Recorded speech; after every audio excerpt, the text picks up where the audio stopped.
Welcome to the SwimSwam Breakdown. As always, I'm your host, Coleman Hodges. Joining us today, we have got SwimSwam contributors David Colossi and Yin Yin Lee. Guys, how's it going? You guys were both covering big meets this weekend. We're going to start with the U.S. Open.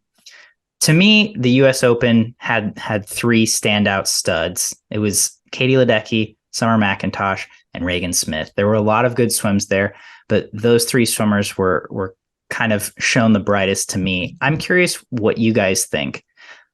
Who will be the biggest star come World Championships this summer out of those three?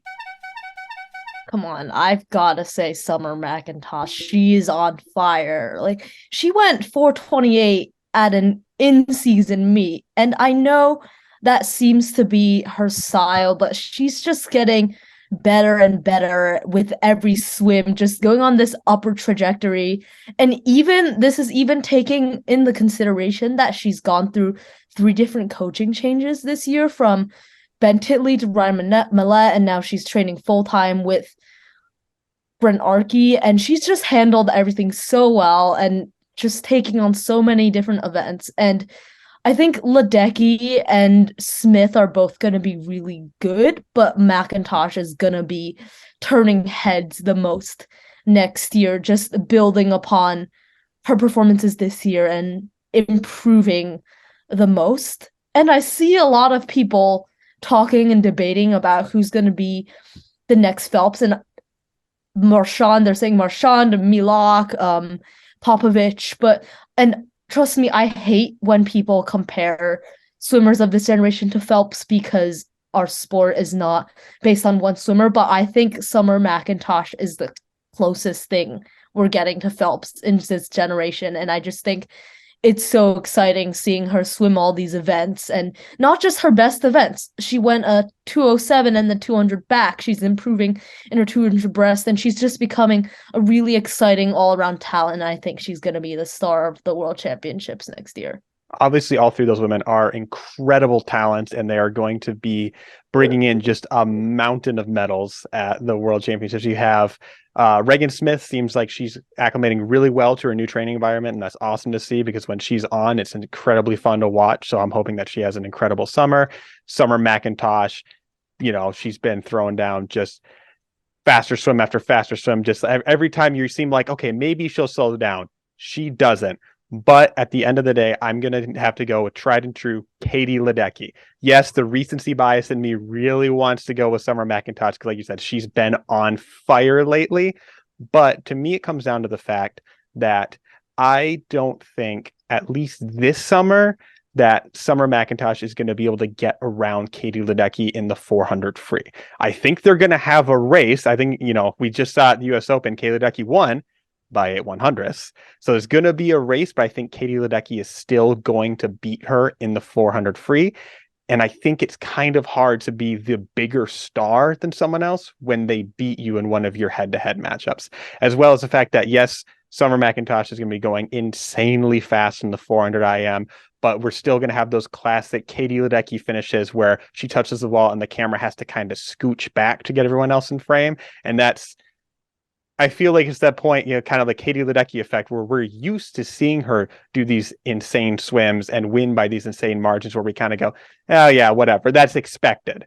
And I feel like you kind of got to think about the impact it has that has where her winning by so much in her 800 free and her 1500 free, that's going to have a lasting emphasis on her stardom. All three are incredible, but I think Katie Ledecky, the veteran, is going to have that biggest star power this summer.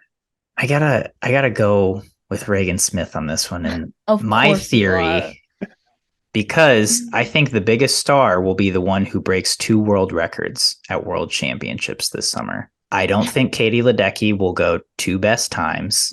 Plus, she's got Ariarne Titmus in the 400 free as well, so it's going to make it hard. I think she's a lock for gold in 8 and 1500 world records, though. And if she only wins 2 individual gold medals, I don't think that puts her at the top. Summer McIntosh, 200 fly world record? I don't think so. 400 IM world record? Maybe. But Katinka's record is stout. anything else, I don't really see it quite yet for her. Not that she can't in the future, but this summer, it's a little early for that. Regan Smith goes the best time in the 100 back, goes the best time in the 200 back. And she was 57.9, 205 low this weekend.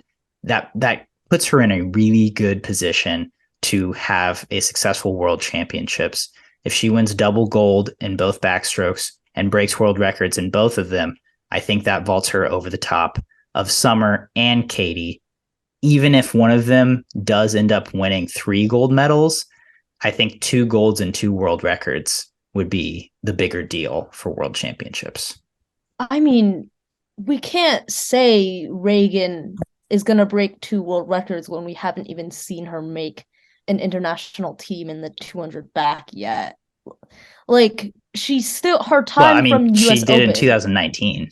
Yeah, but when she her broke the time world record from the US Open is still slower than what Ryan White went to finish second at trials. And I'm not saying she's not. And her best time is almost 2 seconds faster than that. She's not gonna make the team, but I need to see her make the team first because she hasn't done that in 2 years.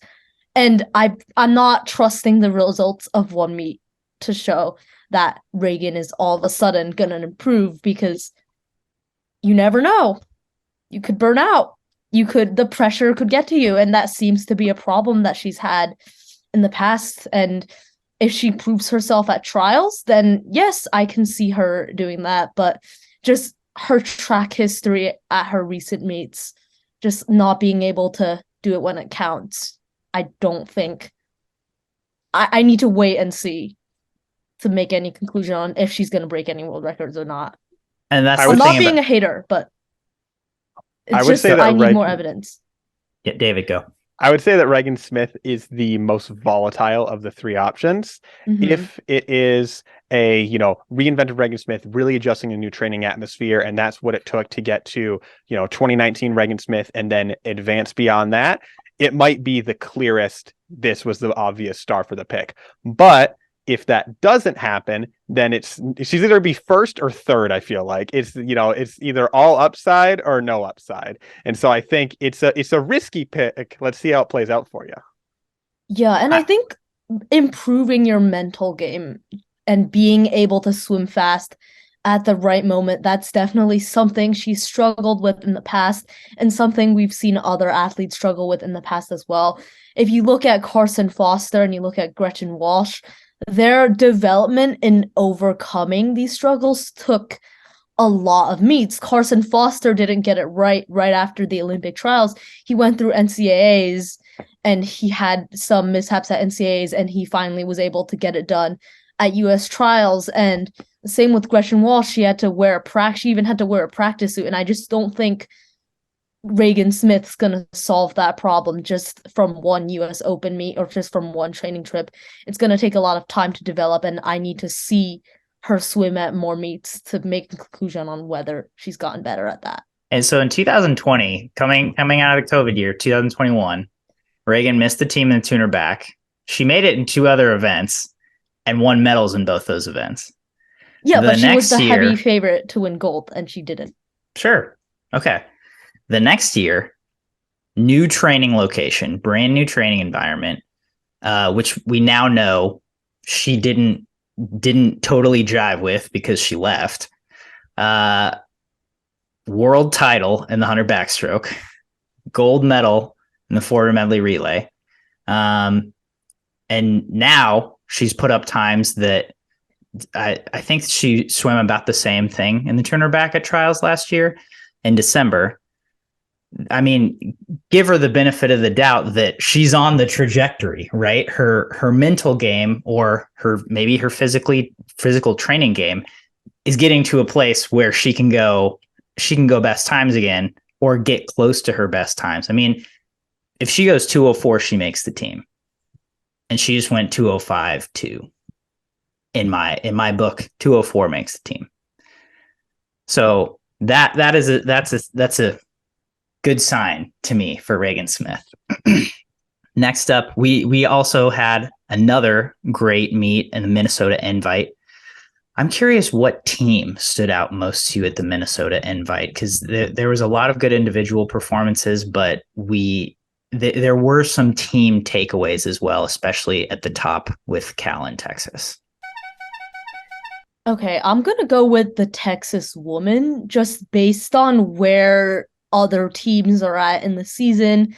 They stood out to me the most because their relays were incredible. I was writing a preview for their 800 free relay and their 200 medley relay, and I remember being unsure of whether Texas or Cal would win because they were pretty close to each other at NCAAs, and Texas just dominated almost all of the relays. They broke a Big 12 record in the 400 medley relay. They were 3/10 off their NCAA's time in the 400 free relay. And I just think that's a really good sign because relays, because of their lack of sprinters, relays are personally, I think relays are Texas's biggest weakness. And to be right on their NCAA's times at this point in the year is really good. They were not even top 8 in the 400 free relay last year, and they're third in the nation right now behind Stanford and Virginia. And I think that's really good. And along with their relays, just some of the developments of their individual sprinters. You see Grace Cooper breaking 22 for the first time in the 50 free. Bridget Semenuk, Kyla Liebel, they both went 22 low. I think they can potentially go 21 around NCAAs. And I just think filling in that hole of one of their team weaknesses is a really good sign. And obviously, aside from that, their stars also perform really well. Kelly Pash went a best time in the 200 fly. Lydia Jacoby dropped over a second, so her training at Texas seems to be going really well. Anna Lentz doing really well. And overall, they just had a really strong meet. And I think compared to where they were at NCAAs last year, I think this could mean they have a lot more in store for NCAAs, and it was just really impressive to me. I am going to go with the Cal men. First of all, you got to remember, just before going in this meet, it was talk about, who's going to win. Texas men are going to get Cal men on their depth. Cal men must have really been not liking that talk because they proved a lot of what seemed to be the common consensus wrong, and they had a lot of really good stand-up performances. Destin Lasco looked really good. Better when he was in the A final than the B final, but still going to 139.0 with clean water on either side. I think that was the true tactic there. It's basically time trialing at that point. Dare Rose looked really good in the 100 and 200 fly. Whitley was looking really good. Managed to tie with Max McHugh, which is entertaining because those two are kind of these titans of 50-year breaststrokers right now, and watching them go head to head and then tie was awesome.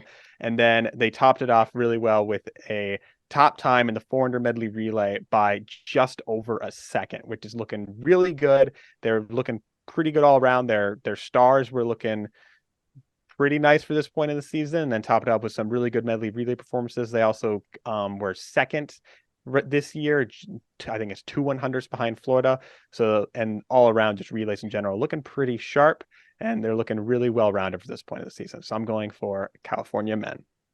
Okay, while I do agree that the Cal men performed really well, you have to keep in mind that Texas was missing a lot of their top swimmers. Carson Foster only swam in one final and was only on the day one relays, and David Johnston was only in one final. Casper Corbeau just wasn't even there. And they make up a lot of points. And I still think Cal would have won, but Texas just missing a lot of their best swimmers. I think if Carson and Johnston and Corbeau were there, they would have gone at least 100 more points just based off of relay success, and it would have been a much closer meet. But that's just something to keep in mind.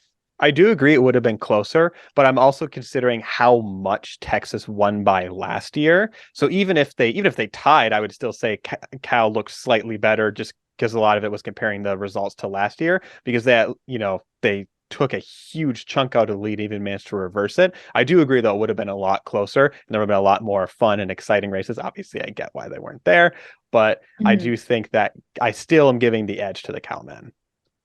I do have to bring up that last week on the breakdown, Braden gave me crap because I said the Cal men were going to win. And he was like, Coleman, Texas won last year by over 400 points. How are they going to bridge that gap? Well, obviously the answer is no Carson Foster, Casper Corbo, or David Johnston.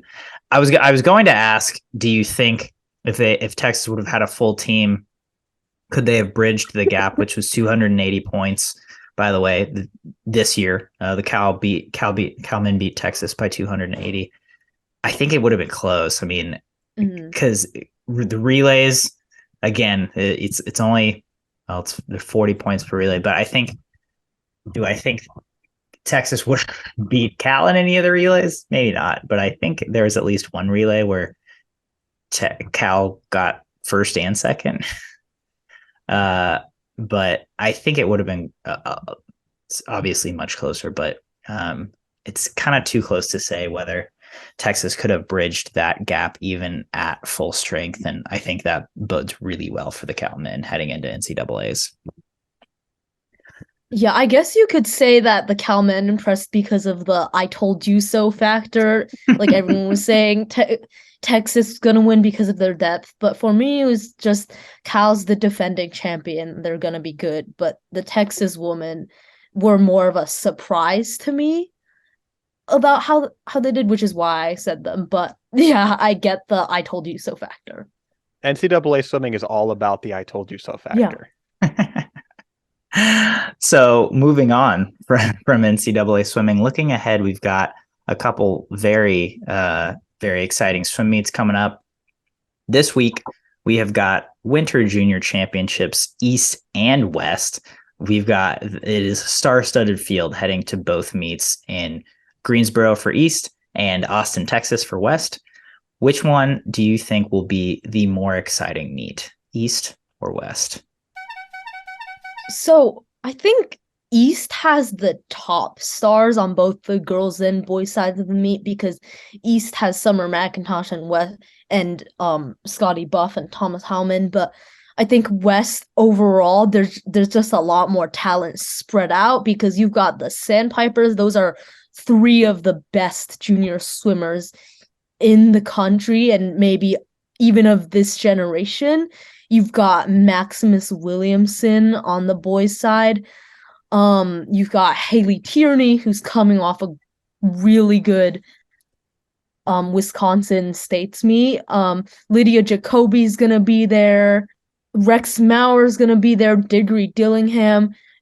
I just think there's a lot more talent spread out across all events, whereas the East meet is going to be just some of the biggest stars. But I think both meets are going to be great. Juniors is always really exciting. I agree with your analysis, except for the point I feel like now we're flipping gears from the beginning of this episode. I feel like you're not putting quite enough stock into the Summer McIntosh factor because, yes, there are more top stars at East and you have a bit more spread out talent at West. You can argue about what's more interesting, a couple really fast swims or a bunch of close races all throughout. But I think the most interesting thing about Summer McIntosh in particular is that we have not seen really any high-level yard swimming from her, and so that would be really interesting to see how this incredible long course meters, short course meters swimmer translates in kind of coming over to the smallest pool possible short of busting out a hot tub. And it's really fun to kind of see that unknown factor I feel like is going to give it this just extra little interest and excitement, the fact that what can she do because of the Sandpipers, that's definitely going to be a big wow factor at West. But for the most part, we know what they've been at before. We can expect some drops in these events. It's like, oh wow, like you kind of thinking about more in their time drops and their trajectory and stuff like that. It kind of takes a bit more of a massive jaw-dropping swim all around from all those different stars rather than watching this hardened international level swimmer that we haven't seen compete in this format, as well as I'm also interested to see how Daniel Deal, who just came off of breaking the 17-18 national age group record in the 100 back in the US Open, I'm really interested to see if he fires off some really fast 100-yard backstrokes. But I do think the number one thing for me is Summer McIntosh. Obviously, I'm excited about Summer McIntosh competing, but not gonna lie, her not swimming the 400 IM is kind of a mood killer. I wanted to see her and Katie Grimes go at it in yards, but unfortunately, that is not happening because she's not swimming the event. But when you think about it, what's more exciting to you? Katie Grimes plus Bella Sims plus Claire Weinstein versus one Summer McIntosh. What do you think is more exciting? Because I'm going with the former. Because another thing you have to consider is that a lot of these swims and yards are important context for college recruiting and NCAA swimming. And we know that Summer McIntosh is not going to be swimming in college. So it's like she's just there for fun.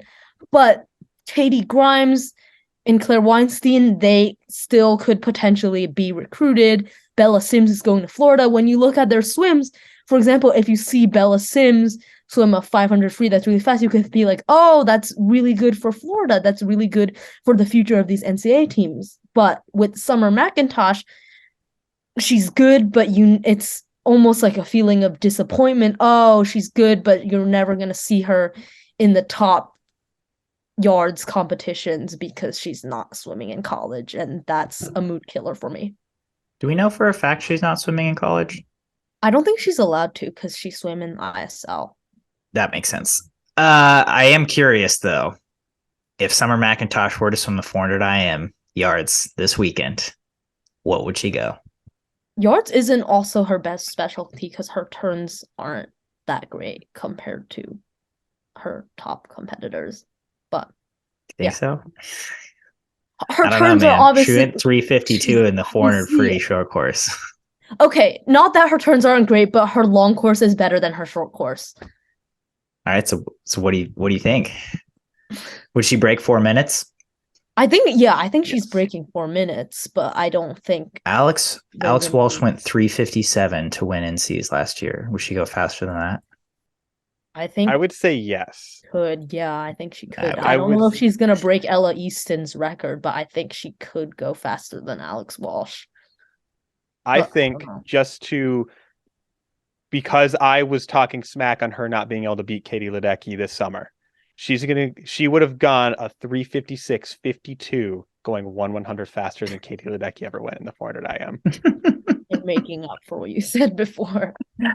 I think she would go 356. I think that's a solid estimate. So we're on the same page there. After juniors, which should be an exciting weekend, we get right into more short course with World Short Course Championships in Melbourne, Australia. So narrow it down to one race. What is the race of the meet that you're looking forward to most? I'm a little biased with this because I love the women's 400 IM, 200 IM in general, but I'm going to go with the women's 200 IM because there's just so many top contenders in that race. You've got the defending long course world championship, short course yards record holder Alex Walsh. You've got Kate Douglas, who's a really good 200 IMer, and she's swimming in her first 200 IM in a year since last year's short course world, so I'm excited to see what she can throw down. Kaylee McEwen is swimming it. She's the second fastest performer of all time. Sydney Pickram is the defending world champion. Yu Yiting is also swimming it. I believe she was the silver medalist, and it's just such a stacked race. And I'm going to say Walsh is the favorite to win, but I really don't know who's going to win that race. It could go so many different ways, and I'm just really excited to see how it pans out. I'm so glad we added Kate Douglas. Yeah. I really thought she was done with that event, but apparently she's not. We need her to not be. Yeah. Because she's too good at it. Yeah. All right, David, give it to us. It was a little hard for me to narrow this one down. I initially, when I was first trying to think about this, I was thinking in the men's 100 and 200 freestyles, just because, seeing, especially in the men's 100 free, like, can Kyle Chalmers, can he break his world record? Can he get that first world title that he's been looking for? And then in both those events, you also have the wild card that is David Popovich, because anytime he touches the water, it's a fun time to watch. And I also I was looking at the women's 200 IM. I think that is a pretty strong choice. I'm going to go in a very similar direction with the men's 200 IM, just because I think that is, for a lot of similar reasons, I think that that field is very, very loaded, and I think it's going to produce a potentially really exciting race. You have Shane Casas, you have Diaceto, you have Carson Foster, and you have Matt Sates in there. And that's just, I think either of the 200 IMs is a really good choice, because I think especially in short course, the 200 IM is an incredibly exciting race. It's already incredibly exciting at long course, just because, it's 450s that have the potential for lead changes every single time. And then once you add the turns in there for each one, I think it just creates this really electric race and this really fun dynamic to watch unfold. So I think 200 IMs are always incredibly fun to watch. And I think whether men's or women's, I think both the 200 IMs are going to be incredibly fun to watch at this meet. I'm with you guys. I'm excited to watch them, but the race with the most excitement for me is that men's 100 freestyle, just because it feels like there's a lot on the line there, right? Again, Kyle has stated, I want to win a short course world title. It is a home games for him or a home championships for him. My mistake. David Popovich is the young up and comer. He hasn't shown it that he is there with Kyle in short course yet, but this is the perfect time to show it. And then you've got dark horses like Maxime Grisset, who has performed very well on the international stage and long course. I think he's probably got some really good speed in short course as well. So you could have some dark horses getting into the mix there. But I mean, Popovich versus Chalmers, that is going to be a really exciting race for me. And again, that's going to kind of, to me, be more of a legacy swim of like, can Kyle secure that world title, or is David going to continue his reign of dominance in that event? I think the one thing that turned me off of the men's 100 free was, because I was kind of going back and forth with that, is I feel like it has a lot of potential, but just because of how volatile of an event that can be, it also has the biggest potential to kind of flop, if that makes sense. Not saying that the results are going to be disappointing in any way, but just when you have, things like, if you immediately go to, David Popovich, he's going to be like, it's going to be neck and neck with him and Chalmers. But if, whether or not his short course swimming isn't going to be able to hold up to that, and it's going to be like in an outside lane, just, like going really fast, but not quite as fast as maybe you initially envision in your head based off of the summer. Or if, anytime you have the world record holder in an event who, seem to be firing on all cylinders, and then they don't go a world record, it's like, oh, come on. Like, obviously it's a little ridiculous to immediately go that, but you kind of had that initial reaction when you look at it. And I just feel like it has all this perfect buildup, but with that volatile event, it has this potential to possibly falter compared to what I wound up going with in the IMs, is since that one, I'm putting more of my excitement in that in the racing itself. They could all go 200, and if it's an exciting race, I don't really care. That would make headlines. That definitely would. To me, it's more of the fact that people keep hyping up this Popovich versus Chalmers race, but really on paper, when you look at the statistic, when you look at their abilities in short course, Chalmers just seems like a really heavy favorite, and Popovich is a bit overhyped. I'm not saying he's overhyped in general, but just in this race specifically, it seems like Chalmers is the clear favorite, and Popovich might be in contention for a minor medal. Well, I think that's what makes it so exciting, is that Popovich has this huge upward trajectory and Kyle does not. Kyle is exceedingly consistent. He is the world record holder, and he could very well get under that time, right? But it's not like he's going to drop a second.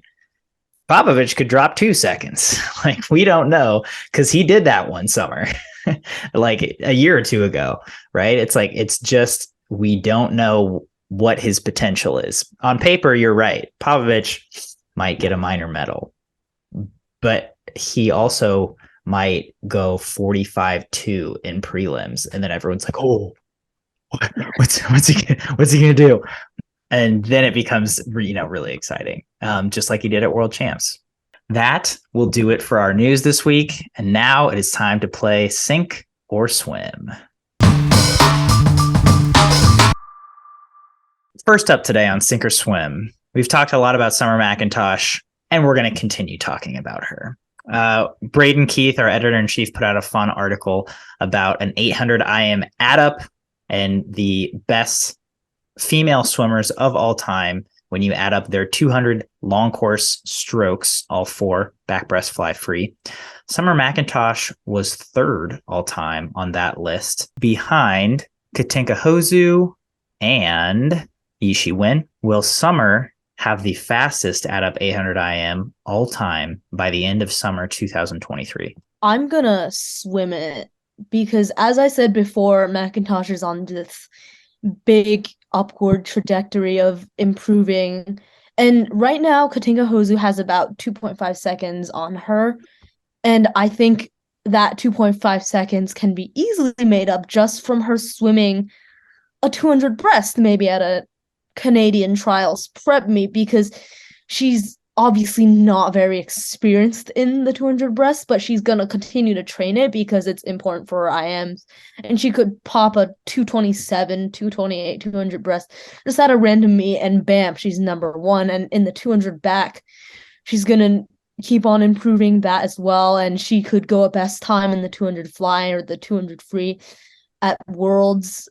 And she just has so much upward momentum, and there's just so many opportunities for her to drop time. So I think she's going to get it by the end of 2023. Going to that point about her 200 breast is the difference between the two of them is, 2.5 seconds. And the difference in their 200 breaststroke alone is 1.8 seconds. So even if she just went fast enough to exactly match Katinka, she's taken most of the gap away.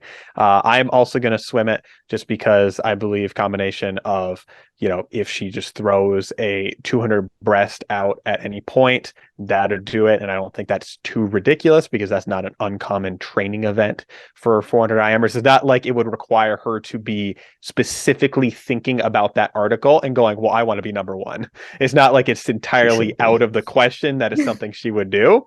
It's not like a big leap that she would throw out 200 breast, as well as just natural improvements in the events that she does regularly swim, like the 200 fly and 200 free. That'll slowly chip away any benefit that an improved 200 breast might not get her. So I'm going to swim it just because I see a fairly clear and not entirely outlandish path towards that. I'm swimming it also. I think Summer McIntosh should be shooting for this record because this is a legacy.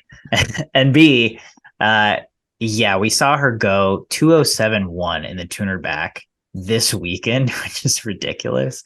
And then she also went her best time 230.8 in 200 breast this weekend. So it's like if she continues to go to pro swims and swim events like the 200s during the season, I don't see any reason why she couldn't lower those times. I doubt she focused too much on this meet, maybe a day or two of rest, maybe a drop taper. I don't know. Maybe she was fully rested, but it doesn't really seem like it. But I think also at World Champs, she'll probably swim 2 fly. She might lead off the relay at the 2 free.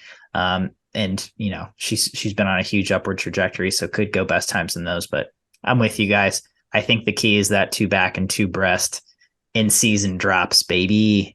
To me, the biggest takeaway from this article was I was shocked that Yishi Wen had a 222 best time in the 200 breast.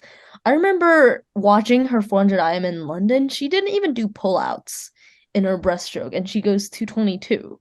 222 is really impressive any way you slice the bread, especially for someone who is good at all 4 strokes. I'm kind of surprised. It makes sense because this list is just full of 400 IMers, right? Yeah. Which is what you would expect, but it's also kind of Regan Smith's not on this list. Haley Flickener's not on this list. It's like people who have really good 3 200s but are just missing that 4th, who, are probably 240 or 250 in the 200 breaststroke. So just, it accentuates you have to be well-rounded, and Yishi Wen is certainly that. next up on Sink or Swim, we have a few undefeated athletes after mid-season. I'm curious who you think is most likely to stay undefeated through the conference season, not through NCAAs, but through conference meets, between Gretchen Walsh, Leon Marchand, and Maggie MacNeil. I'm going to go with Maggie MacNeil on this one. If it was NCAAs, I would have said Leon Marchand because women's sprinting is just so competitive. But when you're looking at the schedules of these swimmers until NCAAs, I think Maggie MacNeil has the easiest schedule. LSU swimming against Texas A&M and Florida State, and neither team has particularly strong sprinters. So assuming she doesn't swim any off events, I think she can be undefeated. And even at SECs, there aren't any sprinters that are on her level, whereas Gretchen Walsh will have to deal with Kate Douglas even in dual meets. And Leon Marchand is racing a lot of strong teams like Stanford and Cal. But Maggie MacNeil, just because of strength of schedule and strength of competition, she definitely has the easiest path towards being undefeated until NCAAs. I'm also going with Maggie MacNeil just because, like you mentioned, Gretchen Walsh is, she's always going to have Kate Douglas very nearby in at least the 50. And also, Virginia, we see that they, swim what you think is fun. I could also see her being more likely to try out another event at some point. And that's normally what torpedoes an undefeated season for, that's the reason why we have so few up until this point is because they swam at the 200 back one time or something like that. And I think that Maggie MacNeil so far seems less likely to swim those off events. That's the reason why I'm not going with Leon Marchand. I could see, because he's so highly versatile, I could see him potentially swimming an off event at one point, even the 100 free or something, because he has a really good 100 free. And I could see, if we're using like relays and stuff, like we might want to throw you in this in a dual meet and then you get beat by a teammate or something like that. I think Maggie MacNeil has the least threat of teammates there, and also seems to be the least likely, and definitely much less likely than Marchand, to deviate from her core lineup that she's been consistently winning. She swam the 200 back twice this year at dual meets and won both times, which I thought was impressive. But 200 or the 100? No, the 200 back. She went 156 twice. But against not very good teams, but still. You guys' logic is sound. I'm just going with Leon. He's having a crazy season. And I don't think, no matter what he swims, I just do not think he's going to lose. He's been so good in season that I don't think dual meets are going to do it. We saw him just completely crush mid-season. Every dual meet he's done so far, NCAA's last year, I think he's going to roll through conference just fine. Whereas Maggie MacNeil gets SEC is pretty deep. I'm not saying I think she will get defeated, but I just really don't think Leon is going to lose a race through conference. He lost to Grant House in the 100 free at an inter-squad. We just didn't count it because it was an inter-squad. So it could happen again. It could happen again at an inter-squad, which we won't count. Regan Smith went a best time already, Yin, in the 200 IM. Okay. 210. So we had to put out an article asking the question of if Regan Smith would make an international team in the 200 IM. So I'm posing the question to you. Do you think that if Regan Smith swims the 200 IM at World Championship trials in June, she would make the team? I do not think she's going to make the world's team in the 200 IM if she swim it. First of all, I don't think she's going to focus on the 200 IM in the first place because it conflicts with the 200 back at the Olympics, and it's going to conflict with the 200 back at World Olympic trials. What if she uses this year as a training year? And even if she decides to swim it, the field is just too competitive because there's Alex Walsh, who does not have a weak stroke. She's constantly improving. Leah Hayes is on that upward trajectory.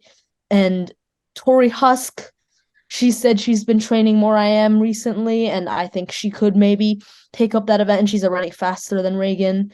And I just don't, just between, and Kate Douglas, just between those 4 swimmers, I don't see Regan beating out 3 of them to get a spot. Her breaststroke is just too far behind the rest of them. Like, she's 3 seconds slower than Summer McIntosh on breaststroke, and Summer McIntosh, her breaststroke is already her weakest stroke by a large margin, and there's just too much to make up there, and I really don't see why she would focus on that event when the 200 back is right there. So I'm gonna say it.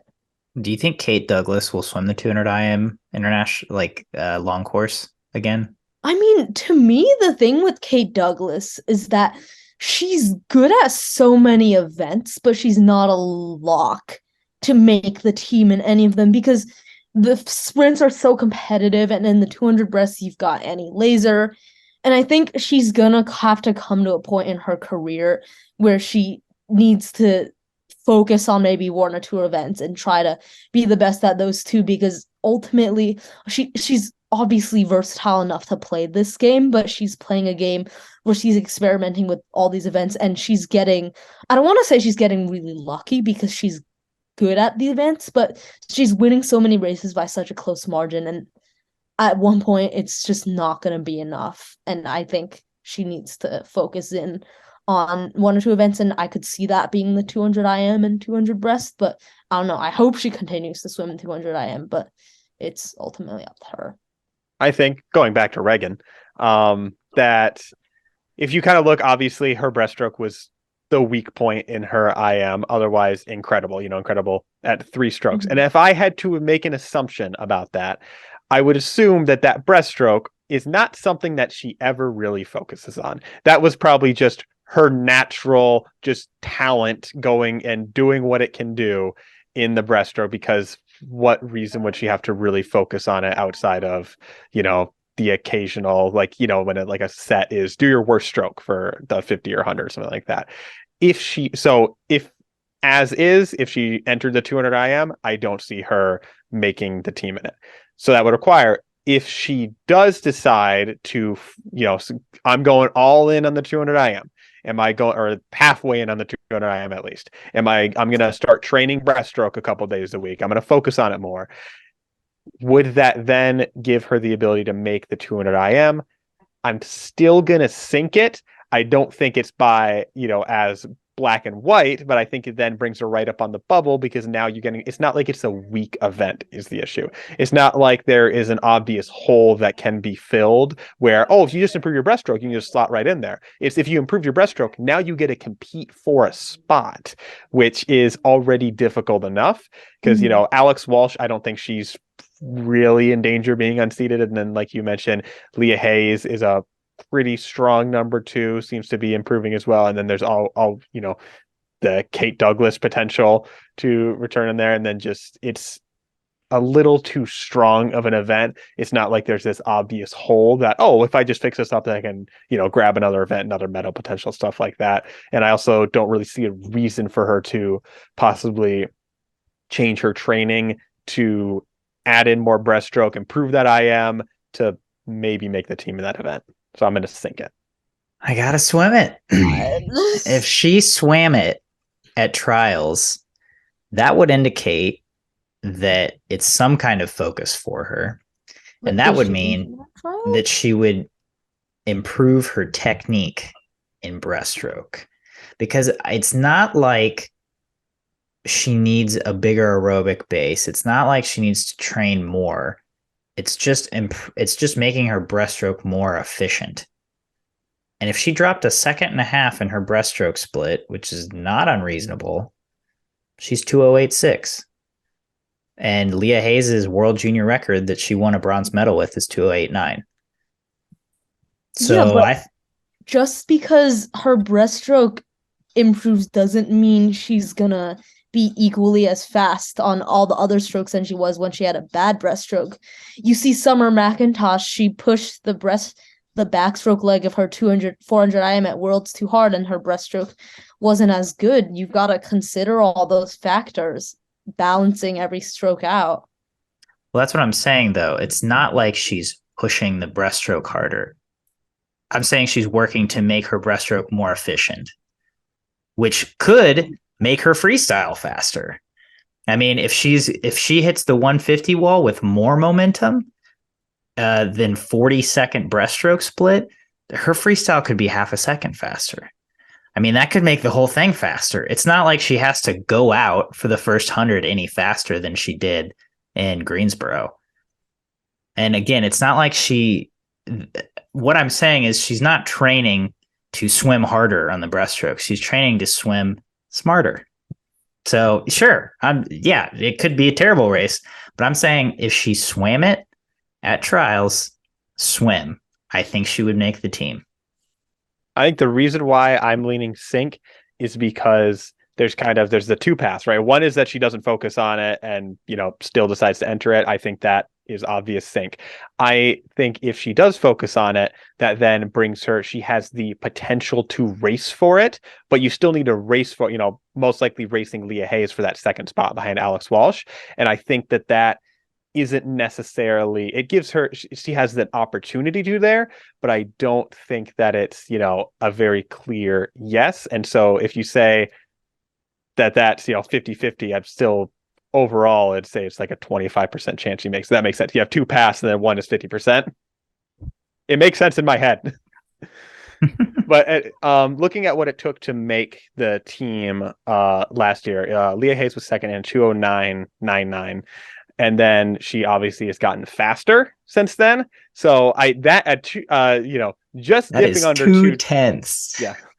Just dipping under 210 isn't going to make that team next year, I don't think, because Leah Hayes obviously got faster not that long after the World Championships, and I think she is going to continue getting faster. And so I think that is the obstacle that a hypothetical Regan Smith 200 IM would have to contend with. Yeah, obviously if she seriously trains for the event, it's a different story than trials. What it is now. Again, that's the thing. I don't think she has to train that much harder. I think she just has to fix her breaststroke. Like we know she's training hard with Bob. She's doing Chase Kalish sets with Chase Kalish. Like she is doing IM training, which is probably a big reason why she went that 210, why she even swam the 200 IM in the first place. But it's more of a technique thing, I think, because she's getting the base, she's getting the endurance for that two back, for that two fly. Trials are also weird meets, right? Everyone's nervous, everyone's on edge, the times are a little bit slower. And Regan has been to several trials meets, and I think she's just getting better and better at them as she moves through her career. Hopefully this one, especially under a coach that she feels, comfortable and confident with, we'll see her make that two back. And again, I'm just saying, if she swims it, it will come, it being the 200 IM qualification. Last but not least, on Sink or Swim today, two-time Olympic medalist Federico Burdisso will no longer compete for Northwestern, as reported by SwimSwam today. Sink or swim, we will see Federico resurface in the NCAA. I'm going to sink it. Obviously, the whole situation with Burdisso and Northwestern seems very complicated, but he was always a better long course swimmer than short course swimmer. He's an Olympic medalist, and yet he has not scored a single point at NCAAs. He's not even the school record holder in the 200 fly. And I could see him maybe training at a program in the US because he went to college there. But definitely the focus is going to be on long course. And I don't really see the value in him swimming NCAA swim anymore, and he's a senior anyway, and I don't know if there's going to be a program that's going to take up a fifth year who doesn't have much NCAA points value. It's not good for him, it's not good for the program, and yeah, I just don't really see a reason why he would swim NCAA.